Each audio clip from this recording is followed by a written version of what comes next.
In 2009, my father, who was 48 years old at the time, was diagnosed with stage 4 lung cancer. And we got the diagnosis from the doctor that he had a tumor about the size of a tangerine in his lung.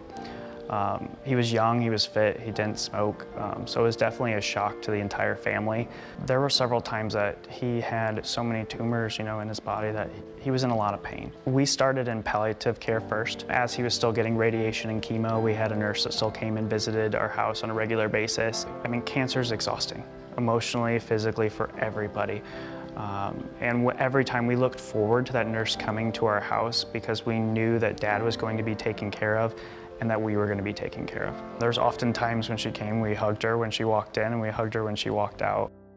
Dad was in a lot of pain, going through a lot of the treatments when he was in chemo, when he was in radiation.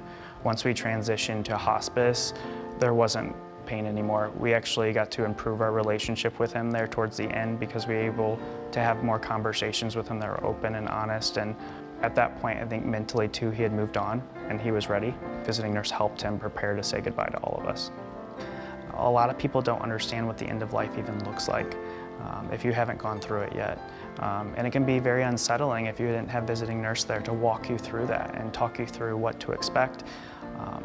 And just have you in that time of need when you need to say goodbye to someone. On top of that, just the continued grief.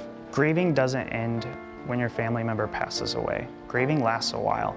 And I know for my family, it lasted at least 2 years before you start to feel normal again.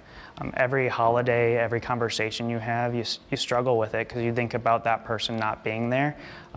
After my father passed away, several family members struggled attending work. They struggled with different interactions. People struggle dealing with grief, and having a safe place like the Grief Center at Visiting Nurse to be able to come to and talk to people and talk that out helps improve you in your personal life. My father passed away very pleasantly. We were at his bed.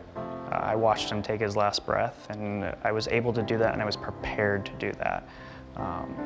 It was a very emotional moment, but I knew that my father was able to pass away with some dignity, and it made me feel better inside knowing that my father passed away pleasantly.